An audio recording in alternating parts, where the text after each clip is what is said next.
Antes de abrir para perguntas, queria falar que os dois trabalhos que foram apresentados aqui hoje, eles vão muito em consonância com algumas reflexões que a gente está fazendo no prédio do nosso projeto, que é o projeto Fica, em que está num lugar que ele é apontado como um lugar de muita gentrificação, e eu vejo, estou acompanhando há 2 anos, eu realmente vejo um conjunto de processos acontecendo lá.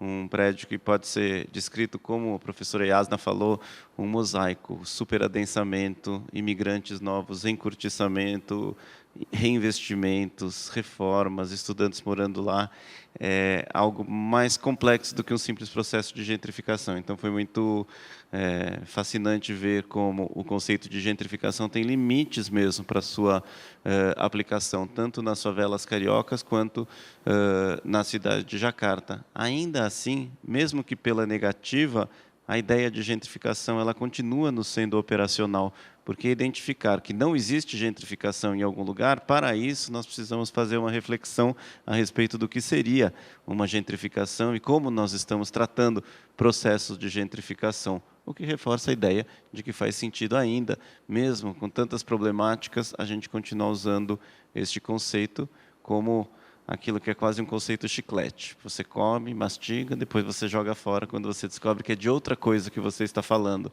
Eu acho que pode fazer um sentido para a gente, aqui no Sul Global, esta ideia. Agora, perguntas. O Glauco está com o microfone. Quem tem? Tomaso, mais algum? O teu nome? A Valéria. Vamos fazer só uma rodada para a gente não se atrapalhar. Carol, Tomaso, Valéria, Carol. Mais perguntas? A gente faz a rodada e depois volta para os autores, certo? Tomaso, Valéria, Carol, Sandra. Encerramos? Ok. Então, obrigado a começar. Muito obrigado pelas apresentações. Eu tinha outras perguntas, mas acho que é o tema que a gente começou agora a conversar sobre a importância e o empoderamento, o desempoderamento que chega do termo gentrificação, é algo que eu queria abrir com toda a sala. A minha provocação é quem tem que decidir se a gente fala de gentrificação, utiliza o termo gentrificação para definir algo. É o acadêmico que chega na favela e fala que essa é gentrificação, ou são as pessoas moradoras, as pessoas que estão efetivamente dentro do processo, que decidem se a gentrificação dá ou não dá um poder para elas para enfrentar o processo de que elas podem ser mais vítimas que o pesquisador, que o acadêmico que chega somente olha que tem esse resguardo externo. E se posso fazer uma pergunta mais específica, com Tarsila já conversei, então deixo as perguntas para outra vez. No caso do Jacarta, o tema dos espíritos, dos fantasmas é muito interessante, mas eu queria mais saber se esse tema da gentrificação medioambiental, a gentrificação verde, que você está conversando, é algo que você viu uma vez somente, é algo que está acontecendo mais, porque Jacarta, em geral, ou essa parte do mundo do sudeste asiático, não, é central no tema da adaptação e mitigação ao câmbio climático. Então, vai ter muito dinheiro que vai entrar na cidade para implementar o projeto de adaptação e mitigação. E acho que o que você está descrevendo, essa ideia que esse dinheiro modifica a cidade e depois produz um efeito de gentrificação, é algo que temos que olhar com cuidado, com atenção, porque, por um lado, vamos a proteger o planeta, mas, por outro lado, vamos expulsar as pessoas. Então, eu queria saber se tem outros exemplos que pode compartilhar com a gente. Valéria. Oi, bom dia. Eu queria fazer um comentário para a Tarsila e queria que você explicasse um pouquinho do seu trabalho. Eu achei muito boa a sua explicação aqui, a sua apresentação. Eu queria saber se você usa os seus parâmetros conceituais ou os seus marcos teóricos aí para colocar um pouco a teoria à prova a partir do seu estudo concreto, que eu acho que seria super interessante de ver como é que você trata isso. Pensando um pouco, sei lá, se a gente olhar para a teoria do rent gap do Neil Smith, ele vai falar sobre essa diferença, né, entre espaços que você tem um valor imobiliário aparentemente baixo. Então, possivelmente, você tem um rent gap lucrativo, né? Porque daí você tem um valor potencial alto, mas não necessariamente, no caso de territórios populares ou de uma favela, né? Você tem um valor potencial de fato alto. Então, daí você está provando ou colocando um pouco em xeque essa teoria a partir do seu caso, né? Se você fez isso para aqueles marcos que você coloca. Bom dia. Meu nome é Valéria Pican, sou professora da Universidade Federal do Tocantins e sou doutoranda do NAIA na UFPA, em que o tema da minha pesquisa é sobre gentrificação em um bairro de Belém, no bairro do Reduto. Então, o seu trabalho, Tarsila, me interessou demais. Muitas discussões que você fez, eu já venho trazendo no trabalho também, então depois a gente vai trocar umas figurinhas. Mas, enfim, eu ainda não concluí meu trabalho. Na verdade, era para ter feito levantamento de campo, mas eu sofri um acidente, estava de perna quebrada. Fiquei algum bom tempo sem poder me dedicar ao doutorado. Mas você me trouxe algumas informações em relação às favelas que me fez pensar em relação ao meu trabalho. Nesse local não é favela. Hoje, lá onde eu vou estudar, ele é um bairro que a parte baixa dele, mais próximo da Estação das Docas, tem uma dinâmica urbana totalmente diferente da parte alta, né? Tá muito baixo? Ah, tá. Isso, para mim, foi bem interessante apresentar isso na favela. Mas, enfim, eu queria ver com você o que você acha, porque eu acho assim, a gente tentar procurar a gentrificação, exatamente como ela acontece na Europa, nos Estados Unidos, no Brasil, vai ser muito difícil, para não dizer quase impossível. Como outros processos que a gente já pesquisou, que lá acontece de um jeito, aqui acontece diferente, né? E assim, a gentrificação habitacional, pelo menos no meu caso, lá, pelo que eu já percebi, não acontece. Mas o que acontece lá já é uma gentrificação de consumo e de convívio, que, pelo que eu entendi que você falou, eu não conheço o trabalho a fundo, mas talvez, no teu caso, também seja mais uma gentrificação de consumo, de convívio, do que a própria gentrificação habitacional, né? Que a gente acaba procurando apenas... A gente acaba tendo esse... induto de acabar procurando apenas a conceituação da gentrificação habitacional e acaba esquecendo todas essas outras vertentes que acabam acontecendo, que eu acho que aqui no Brasil é muito mais... Esses outros tipos de gentrificação que o colega trouxe, a ambiental, de consumo, de convívio, do que realmente a habitacional. E eu queria ver o teu ponto de vista em relação a isso. Tá bom? Obrigada.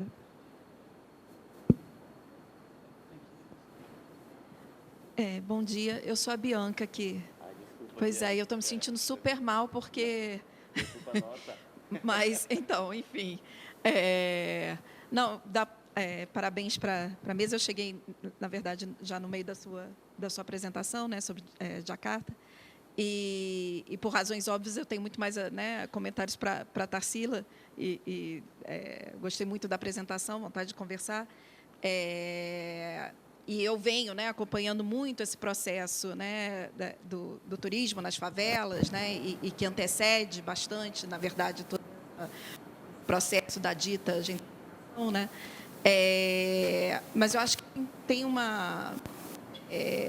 foram levantados aqui pontos, né, que eu acho que são bem interessantes para a gente pensar, justamente na utilização da gentrificação como categoria nativa, né? E que talvez aí esteja o mais interessante, talvez para confrontar, né, e testar justamente, né, os alcances heurísticos do termo nos nossos casos, né? E aí talvez valha, né, recordar aqui uma certa anedota de campo, né? Uma das favelas onde se fala muito, né, de gentrificação, que é justamente o Vidigal, que Tarsila observou, que é, né, a favela das festas, das gravações de novela, etc. E Camila Moraes, me orientando, fazendo o trabalho de campo, a gente juntas lá, e aí estamos passando, e aí um dos meninos, né, com quem a gente estava, levanta, ele pega uma moeda do chão, outro diz, bom, o que é isso? Era uma moeda de €1, e ele diz, isso aqui é gentrificação. Né? Então, assim, do quanto aquela palavra podia ser, né, utilizada ad hoc, com significados múltiplos, né? Mas todos apontando na direção, nesse caso, pelo menos na nossa percepção, de uma presença estrangeira. Estrangeira aí no seu sentido mais amplo, né? Que muitas vezes essa presença estrangeira ela não vinha evocando necessariamente as tais melhoras, porque isso né, era lido como imposição de modelos externos, quando o que se quer é autenticidade. né? Não sei se está dando para entender qual é a ambiguidade aqui, né? Então, muitas vezes, nessa retórica toda do turismo, era difícil, inclusive, acomodar esses elementos da renovação e da melhoria. Quando o que se queria, né, o que o turista vem em busca, né, o que esse público muitas vezes vem, inclusive o público nativo carioca, quando vai para a festa, e acho que está tirando muita onda, né, porque está no morro, são os elementos da autenticidade, né, e aí o elemento da violência, inclusive, né, do risco, da criminalidade, também como componente né, desse grande produto, né. Isso tudo para a gente, né, para falar do quão complicado é quando a gente aporta, né, assim, nesse jogo de escalas. Eu acho que, né, a minha impressão ontem, assistindo também as colegas, né, que apresentaram, os colegas, é óbvio que a gente tem que dialogar com esse termo, né, mas também o quanto a gente tem que ouvir, emprestar ouvidos para essas utilizações nativas, ditas, né, e situacionais do termo, e quanto isso é interessante para a gente pensar e avançar no conceito, inclusive, né. Enfim, é só para eu não ficar mal de não estar aí fazendo comentário. Foi culpa nossa, imagina.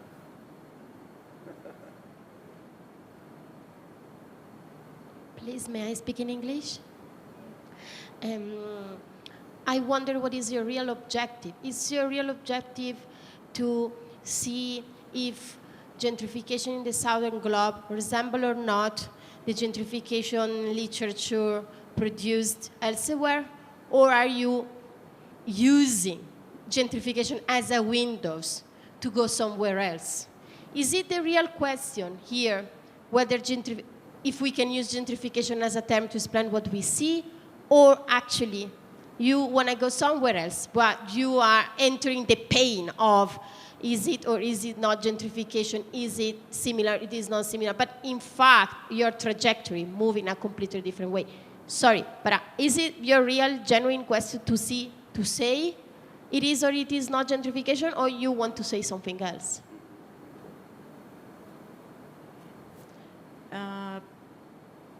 Dos preguntas. Para Tarsila, tú citas a Ruth Glass y luego mencionas que sabemos muy poco de quiénes son los que se van y quiénes son los que llegan, ¿cierto? Si pudieras decir un poco quiénes son los que se van y quiénes llegan, porque hay una parte del movimiento que tiene que ver con la clase social, el grupo social que va y vuelve o que nunca volvió, y me gustaría que lo dijera con un poco de profundidad. Y para Jérôme, quisiera preguntar si usted no comprende. Oh, a ver, ¿cómo lo...? ¿No comprende nada? Não, entendi. Ah. Eu traduzo. Ok, tá bom? ¿español? Ok. Ok. No, me gustaría saber si caminando por Yakarta y If you walk through eh, Jakarta, saliendo de los sitios de inversión inmobiliaria, de los espacios de gentrificación, usted observó que las familias cotidianas, si se alteran las prácticas cotidianas de la familia que habitan en Indonesia, si la inversión inmobiliaria les afecta en sus ritos espirituales cotidianos. Visité el lugar y me da la impresión que ven muy poco, no sé si ven, tengo la impresión de que su cotidianidad no se ve tan afectada por la inversión inmobiliaria.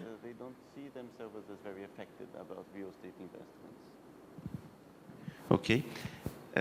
Vamos voltar para os autores? Oi? Oi? De novo, né?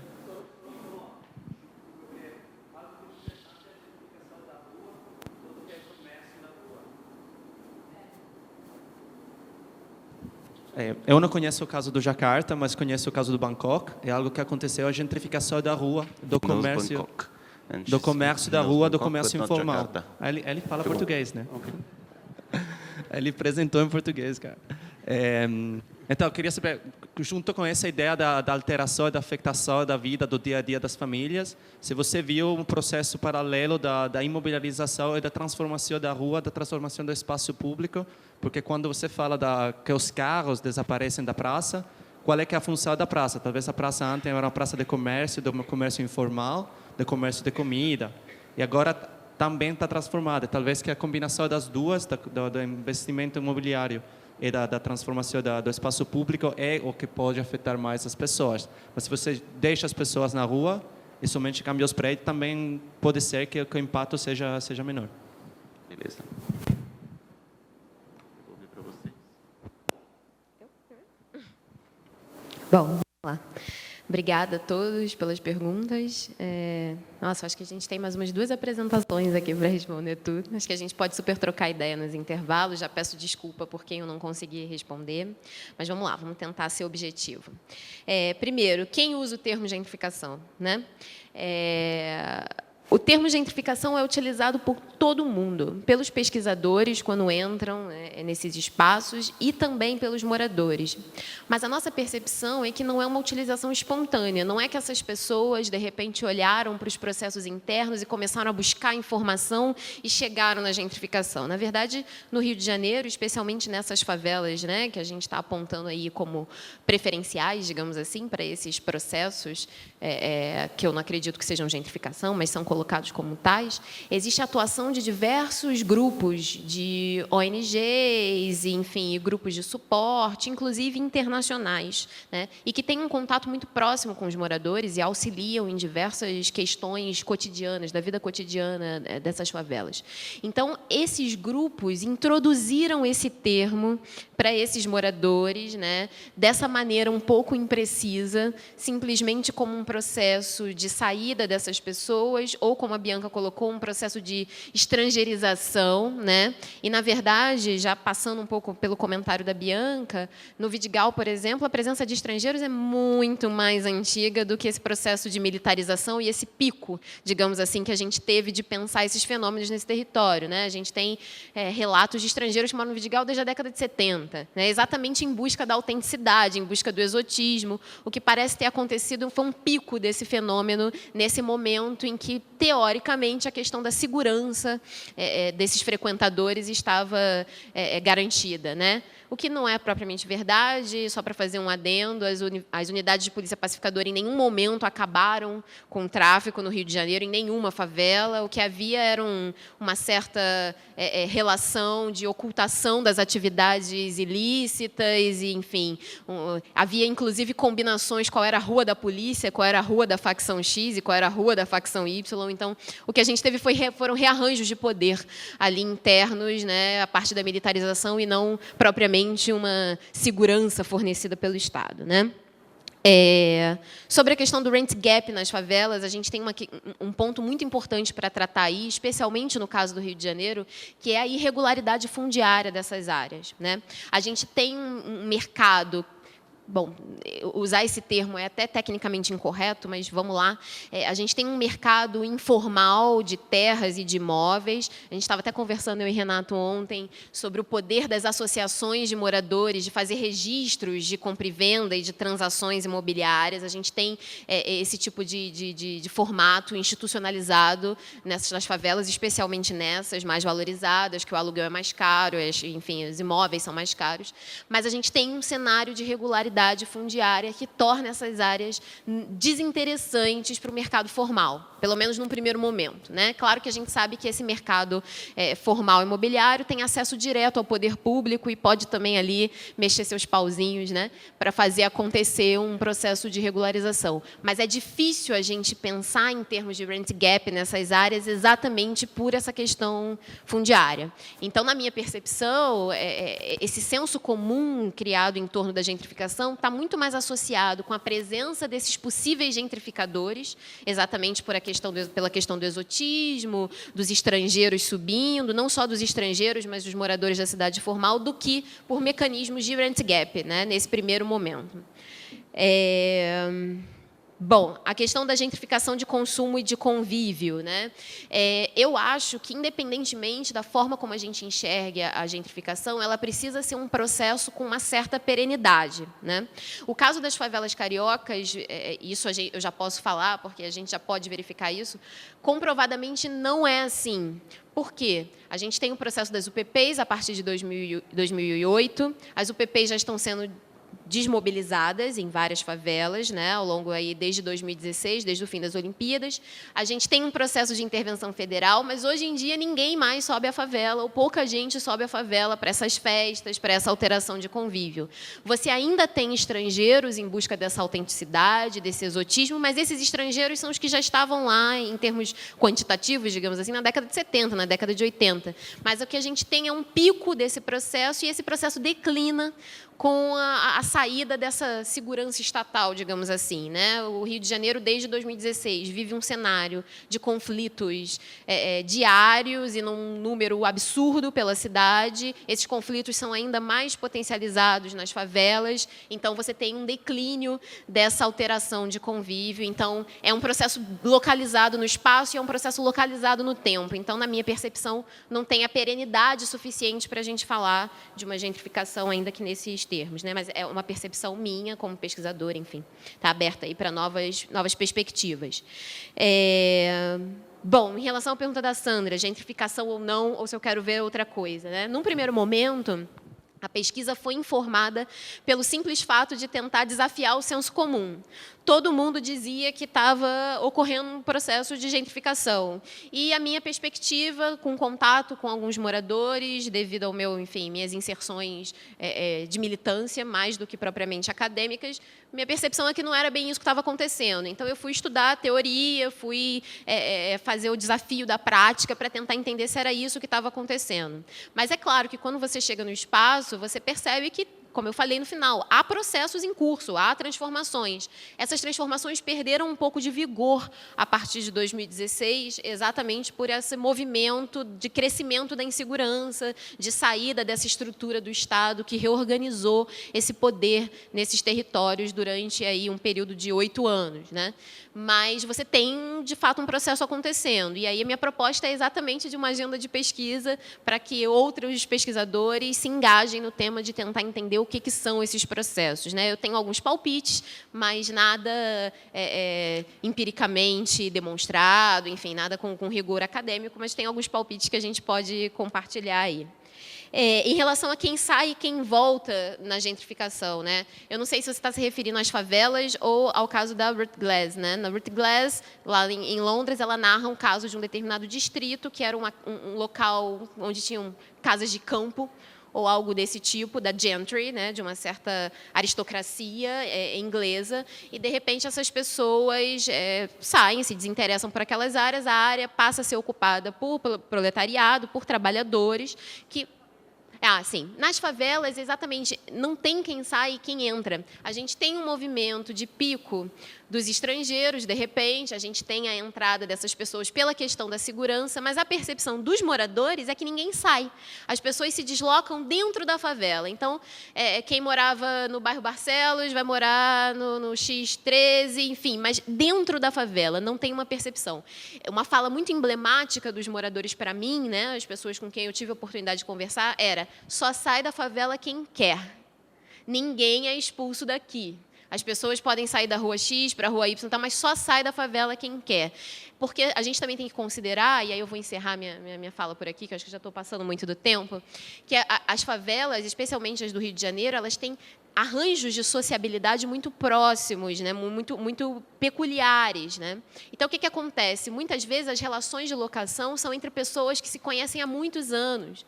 Então, eventualmente, você pode ter a valorização daquele imóvel, mas você faz um arranjo com aquele locatário para que ele não precise sair. Você fala: olha, você deveria aumentar seu aluguel, sei lá, de 300 para 500 reais, mas eu vou manter em 300 e você me presta serviço final de semana. Existem formas de manutenção no território que passam por uma rede de sociabilidade própria, que não necessariamente a gente consegue compreender dentro do paradigma formal dos contratos e da valorização imobiliária e dos negócios jurídicos, né? Então, uma fala muito forte dos moradores era essa: só sai da favela quem quer. Então, tem um deslocamento dentro da favela, mas não tem quem sai e quem entra. Embora a gente tenha um pico desses estrangeiros e dessas pessoas, nesse período dos 8 anos, atraídas por essas questões do exotismo, enfim, né, das festas, desse pico que foi as favelas nesse momento no Rio de Janeiro. Obrigado. Can I speak English? Okay.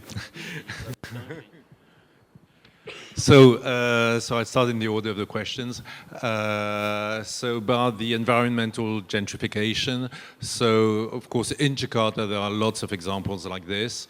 And in those processes of evictions, it is always pointed out that it is the kampungs, those traditional neighborhoods that are evicted, and rarely the real estate developments that log the trees uphill that provoke all those floodings. I think in Bangkok you've got also evictions around the rivers and that kind of stuff. So, but regarding climate change and that kind of things, they tend to say climate change is a good excuse, of course, not to do anything for real estate capitalist developments. But there are other measures that are being done to try and protect Jakarta from sinking, because it's going down every year. So now they're building a wall in the sea, in the harbor to protect the city. Don't know if that will work. Second, on real estate investments, do they affect the families? Of course, there are speculative trends in Jakarta as elsewhere. There's inflation, the prices are rising, and often the prices of housing are rising. So yes, people who want to own usually tend to go farther away. But I don't know if you can call that gentrification, because you don't always see replacement. But when you have replacement with the construction of towers on huge lands, there's a real difference now. Between the dictatorial period until '98 with Suharto, is that the evictions are clearly announced several years ahead, and you have better chances to negotiate the price of your plot than you did before. So yeah, that affects, and even in the informal sector, not official sector, you have prices that rise, and people, when they have to go, all that kind of stuff, tend to relocate to, there's extreme movement in the same neighborhoods, in the same kampungs. I don't know if I answer your question. Regarding the street gentrification. So what happened with the case, I had a picture, but I didn't have the time to show it. I had a picture 4 years ago of the same square where you had street vendors selling on the square. And so they were sent to a nearby street where you have all the street vendors. So that's not real gentrification, it's still the same people. And that's where actually its objective was to have people come and stay, foreigners come and visit Jakarta, which they don't do. But the result is it's more people from Jakarta who come there, and it's still lower income. So you still have quite a segmentation of the street. So of course the luxurious shops are nowadays in malls, but regarding street vendors, you've got street vendors catering to the elite, street vendors that are in guidebooks, there are internet sites, TripAdvisor and whatever. It's part of what people do. They don't really have for Indonesian food, except for some regions. You don't really have a restaurant culture, but you more have a street food culture. But when you see it on the field, it's more in that street you will have one, which is much more expensive than the other one next to it. You have all the cars coming to that one, and the other ones will just be normal. So you can't really speak of a gentrification movement. You have government incentives too.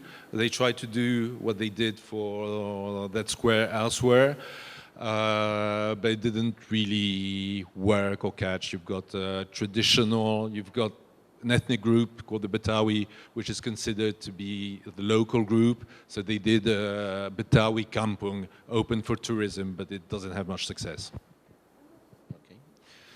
Bom, gente, já estamos um pouco atrasados. Hoje é muito menos complexa a nossa agenda, porque a gente está previsto para acabar às 16h30, então se a gente estender um pouco, não é tão complicado quanto ontem, que a gente tinha um programa até às 8h. Então eu vou ser um pouco menos brutal com o tempo.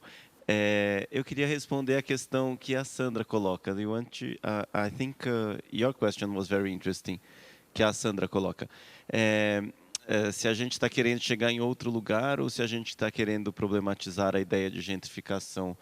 Como organizador desse encontro, eu posso responder o que está na nossa cabeça. Nós, claramente, queremos chegar em outro lugar. Chegar em outro lugar significa dizer, afinal de contas, o que está acontecendo aqui? O que está acontecendo nas nossas cidades? Por outro lado, principalmente porque gentrificação se tornou um conceito muito ativista, ele está na palavra de todo mundo, é um bom parâmetro a partir do qual a gente chega nesse outro lugar. A gente poderia construir processos de compreensão do que está acontecendo aqui nas nossas cidades sem usar o termo gentrificação, mas nós consideramos um termo estratégico, de tanto que ele está sendo utilizado aqui no nosso debate público para a gente chegar a esta resposta. Respondi? Do nosso ponto de vista. E acho que está dando certo. A gente está chegando em outros lugares, que não necessariamente sejam processos de gentrificação, mas sempre balizados pela ideia ou pelas ideias de gentrificação. Às vezes a gente faz seminário que dá errado, né? Queria uma coisa, conseguiu outra. Não é o caso até agora.